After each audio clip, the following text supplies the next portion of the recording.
আসতে পারি? আসুন, আপনার জন্যই তো ওয়েট করছিলাম। স্যার, আপনি আমার কথা রাখলেন না। কথা রাখলাম না মানে? স্যার, আপনি আমাকে এখানে থাকতে জোর করেছেন, তাই জন্য আমি আছি। কিন্তু আমি তো আপনাকে বলিনি আমার খবর আমার হয়ে অন্য কাউকে দেওয়ার জন্য। মোহর, ছেলে মানুষই করো না। তুমি যাদের সাথে এত বছর ধরে রয়েছো তাদের কাউকে না জানিয়ে তুমি চলে এসছো। তোমার জানানো উচিত বলে আমার মনে হয়েছে, তাই আমি শঙ্করকে খবর করেছি। তুমি শঙ্কর সাথে থাকো কিংবা না থাকো, কিন্তু তুমি যে ওনাদের সাথে থাকবে না সেটা তো জানাতে হবে। ইনফ্যাক্ট শঙ্কর বাবা মাকেও তুমি জানাওনি মোহর তুমি কোথায় আছো। সেটাকে তুমি ঠিক করেছো? স্যার, আমার খবর ওকে জানানোর কোনো প্রয়োজন আছে বলে আমার মনে হয়নি, তাই আমি জানাইনি।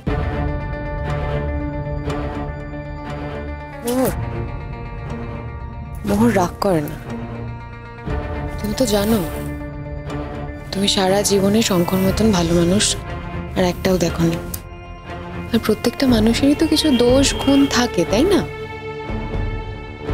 আমরা তো সেই দোষগুলো নিয়ে আলোচনা করতে পারি। আমি এখানে কোনো আলোচনা করতে আসিনি, আমি জানতে এসেছি এই বিবাহিত সম্পর্কটাকে যদি ওর অস্বীকার করারই ছিল তাহলে একবারে সমস্ত কিছু গুছিয়ে দিয়ে চলে আসলেই তো পারতো। আমি জানবো না আমার স্ত্রী কোথায় গেছে, কার বাড়িতে আছে, এটা তো হতে পারে না। এটা আমার জন্য একটা বড় রকমের humiliation. No, I won't accept. আর হ্যাঁ, আমি ওকে জোর করে কিন্তু বাড়িতে ফিরিয়ে নিয়ে যেতে আসেনি। প্লিজ এটা ওকে বলে দিন। আপনাদের যে মাঝে মাঝে কি হয় সত্যি আমি বুঝতে পারি না। মানে আপনি আসবেন মোহরকে বাড়ি ফিরিয়ে নিয়ে যেতে, সেটাই এসছেন। আপনি না ফিরিয়ে নিয়ে গেলে তো মোহর যাবেও না। আর মোহর যদি বাড়ি না ফিরে যায় আপনার কি ভালো লাগবে? সত্যি কথা বলুন তো। দেখুন, আমি এইসব ছেলে মানুষই প্রশ্নের কোনো উত্তর দিতে চাই না। এখন আপনার রাগ হয়েছে তাই আপনি এসব কথা বলছেন, ভেতরের সত্যিটা তো এটাই। স্যার, আপনি যে মানুষকে এতদিন ধরে চিনতেন সে মানুষটা বদলে গেছে, আর সেই জন্য আমি ওই বাড়ি ছেড়ে চলে এসেছি। তুমি অ্যাডজাস্ট করতে পারো না, তাই জন্যই ঘর ছেড়েছো। তুমি তোমার ইগোর জন্য ঘর ছেড়েছো, তোমার অহংকারের জন্য তুমি ঘর ছেড়েছো। আমার আবার কিসের অহংকার? জানি না কিসের অহংকার। হ্যাঁ, হতে পারে তুমি বোধহয় রেজাল্ট ভালো করো, সেই জন্য তোমার অহংকার। আমি তো সেটা জানতাম না। আমি তো জানতাম যে আমি সত্যের জন্য লড়াই করি। আমি সত্যের থেকে কিছুতেই দূরে থাকতে পারবো না, থাকবো না। আমাকে বৌদি ভাইয়ের ব্যাপারেও অনেক কথা শুনতে হয়েছে, অনেক অভিযোগ করা হয়েছে, আর এই কথাও বলা হয়েছে যে আমার মতো মানুষের সঙ্গে আর থাকা যায় না। হ্যাঁ, ঠিকই বলেছে। না, যদি কেউ বুঝদার না হয় তাহলে তার সঙ্গে থাকাটা ডিফিকাল্ট তো বটেই। আচ্ছা শঙ্খ, কি হয়েছে? মানে কি হয়েছে একটু বলো। ও এরকম করছে কেন? আর তাছাড়া মোহর কিন্তু বাড়ি ছেড়ে চলে আসার মতন মেয়ে নয়। কি হয়েছে? হ্যাঁ, সবাই কিন্তু এই কথাই বলছে। ইনফ্যাক্ট আমার বাবা মা সবাই এই কথাই বলছে। সব দোষ তো আমারই। তোমরা ব্যাপারটা বুঝে বলো। একটা মেয়ে সে নিজে লড়াই করতে পারবে না, তাকে লড়াই করিয়ে দিতে হবে। আর সেই লড়াইতে ইন্ধন কে দেবেন? না দেন আমাদের মোহর বসু, যে কিনা পরিচয় আমার স্ত্রী। সেই জন্য আমার পরিবারের লোক আমাকেও ছেড়ে দিচ্ছে না। আমার পরিবারের থেকে প্রতিনিয়ত আমাকে অনেক কথা শুনতে হচ্ছে। দেখো, আমি এত উদার হয়ে যাই যে অন্যায়ের প্রতিবাদ করতে গিয়ে আমি আমার পরিবারকেই উপেক্ষা করে দেবো। হ্যাঁ, কিন্তু আমারই বা কি করার ছিল? একদিন বৌদি ভাইয়ের লাশ ওই বাড়ির থেকে বেরোতো, তখন শুধুমাত্র একটা হাসাস হতো। আর তোমরা তোমাদের ক্ষমতার জোরে, তোমার জেঠুমনির টাকার জোরে সকলের মুখ বন্ধ করে রাখতো। আসল সত্যিটা কখনো বাইরে বেরোতো না। তার কুলাঙ্গার ছেলের জন্য একটা নিরীহ মেয়ে শাস্তি পেত। এটাই তো হতো শঙ্খ। আমি তাকে শুধুমাত্র তার জীবনের হাতছানিতে ফেরত পাঠিয়েছি। সেটাকে আমি ভুল করেছি শঙ্খ? আমার তো মনে হয় না আমি কোনো ভুল করেছি। তবে যেদিন আমার মনে হবে আমি ভুল করেছি সেদিন আমি তোমার কাছে ফিরে আসবো শঙ্খ, তার আগে নয়। আর তোমার ক্ষেত্রেও ঠিক তাই। তোমার যেদিন মনে হবে তুমি যে কথাগুলো আমাকে বলেছো সে কথাগুলো বলে তুমি ভুল করেছো, আর আমি যা করছি সব একদম ঠিক করছি, সেদিন তুমি আমার খোঁজ নিতে এসো শঙ্খ। শঙ্খ, আমি একজন অ্যাডাল্ট, আমার স্বাধীনতা আছে, আমি যে কোনো জায়গায় যেতে পারি, যে কোনো জায়গায় গিয়ে থাকতে পারি। হ্যাঁ, আমি বিয়ে করেছি, তার মানে এই নয় যে আমি তোমার সঙ্গে থাকতে বাধ্য। কে তোমাকে থাকতে বলেছে? না না, কে তোমায় থাকতে বলেছে? আমি বলেছি? তুমি সামান্য ভদ্রতা জানো না, সৌজন্যতা বোধ জানো না, তুমি বাড়ি থেকে জুম করে চলে এসছো, জানানোর প্রয়োজন পর্যন্ত বোধ করোনি। তোমাকে তো দুজন লোক ওই বাড়িতে সব থেকে বেশি টেক কেয়ার করতো। করতো তো? তাদের কি অপরাধ ছিল বলবে? তুমি প্রত্যেককে ইগনোর করো, জাস্ট উপেক্ষা করে ফেলে দাও। তোমার ভেতরে এত অহংগ, এত অহংকার, এত ইগো, তোমার এত ইগো যে তুমি মানুষকে মানুষ বলে জ্ঞান করো না। আমি তো জানতাম সেটা তোমার সমস্যা শঙ্খ। আমি স্যার আর ম্যামকে ঠিক জানিয়ে আসতাম। আমি প্রথমে জানাতে চাইনি কারণ স্যার আর ম্যাম আমাকে ফিরে যাওয়ার জন্য রিকোয়েস্ট করতেন, আর ম্যাডামের সঙ্গে আমার বন্ডিংটা তোমার দৌলতে নয়। ম্যাডামের সঙ্গে আমার কমিটমেন্ট, আমার বন্ডিং, সেটা আমিই বুঝে নেব।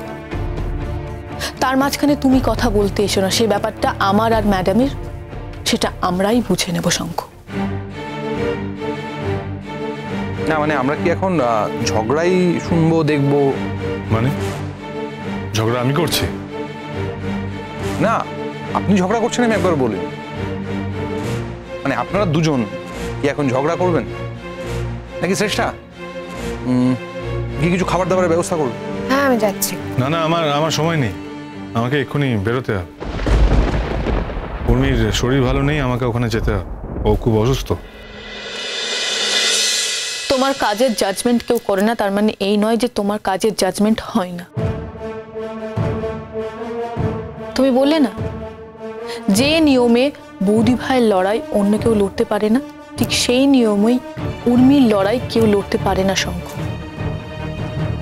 তুমি ঘর বাড়ি ছেড়ে, সংসার ছেড়ে দিনের পর দিন উর্মির কাছে গিয়ে থেকেছ। তুমি আমাকে একবার জানানোর প্রয়োজন মনে করোনি শঙ্খ। হ্যাঁ মানছি, তোমাদের মধ্যে ভালো বন্ধুত্ব সম্পর্ক, তোমাদের মধ্যে খুব ভালো সম্পর্ক, তারপরও তোমার স্ত্রীকে একবার জানানোর প্রয়োজন মনে করলে না। আর আসলে কেন তুমি সেখানে পড়েছিলে সেটাও জানানোর প্রয়োজন বোধ করোনি শঙ্খ। আর তুমি এক্সপেক্ট করছো যে আমি তোমাকে সব জানিয়ে আসবো। আপনি তো আমাকে ফোন করেছিলেন, আপনি তো আমাকে বলেছিলেন যে মোহর এখানে আছে, তাই আমি নিজের চোখে দেখতে এসেছি, এবং তার সাথে আমি ওর ফিউচার প্ল্যানিংটাও জানতে এসেছি। আসলে আমি আমার বাবা মার কাছে তো অ্যান্সারেবল, তবে আমার মনে হচ্ছে যে আর কথা বাড়িয়ে কোনো লাভ হবে না, তার কারণ ও বোধহয় এখানেই থাকবে। না, আমি স্যারের কাছে থাকবো না। যে কদিন আমার অ্যাকোমোডেশন খুঁজতে সময় লাগে সে কদিন আমি স্যারের কাছেই থাকবো। স্যার রিকোয়েস্ট করেছে তাই। শঙ্খ, রাগ করবেন না, কারণ রাগারাগি করে তো কোনো সমস্যার সমাধান হয় না, তাই না? তাই রাগ করে লাভ নেই। আমি বুঝতে পারছি যে একটা ভুল বোঝাবুঝি হচ্ছে আপনাদের মধ্যে,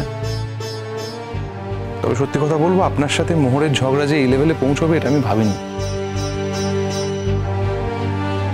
এই লেভেলটা আমি আপনাদের মধ্যে ভাবিনি। মোহর, তুমি কিন্তু শঙ্খকে পাওয়ার জন্য অনেক লড়াই করেছো,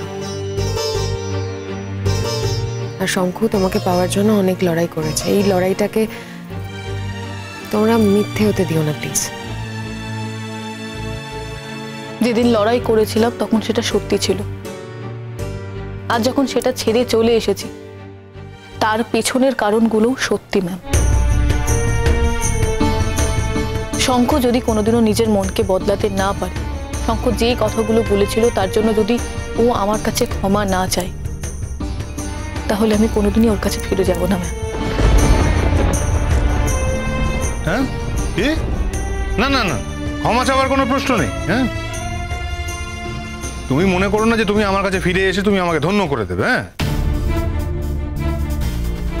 না, আমি তো একবারও সেটা মনে করিনি। এখানে অন্যরা বলছেন, আমি তাদের উত্তরে কথাটা বলেছি। আমি আমি কে যে আমি তোমাকে ধন্য করে দেব? মোহর,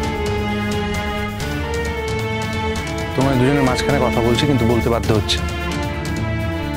উর্মি শঙ্কর বন্ধু, অনেক দিনের বন্ধু আমি যতটা জানি। উর্মি একটা টার্মিনাল ডিজিজে আক্রান্ত, নিজেও জানে না যে এই পৃথিবীতে ওর কদিন আছে। খুব স্বাভাবিকভাবেই শঙ্কর একটা সিম্প্যাথি রয়েছে, এমপ্যাথি রয়েছে উর্মিকে নিয়েও কনসার্ন, কেননা উর্মির দিনগুলো হাতে গোনা মোহর। এখন শঙ্কর মনের উপর দিয়ে যেটা যাচ্ছে, সেই অবস্থায় যদি তুমি ওর পাশে না দাঁড়াও তাহলে কে দাঁড়াবে মোহর? ও তো চায়নি আমি ওর পাশে দাঁড়াই, সেই জন্য উর্মির অসুখ নিয়ে আমাকে কোনো কথাই বলেনি। আমি যদি ওর সেই বিশ্বাসের জায়গায় থাকতাম, ও যদি আমাকে দাম দিত, তাহলে এই কথাটা ওই প্রথম থেকেই বলতো। আর জানার পর আমার যতটুকু কর্তব্য আমি সেটুকু করেছি, তারপরে আমার উর্মির প্রতি আর কিছু করার নেই।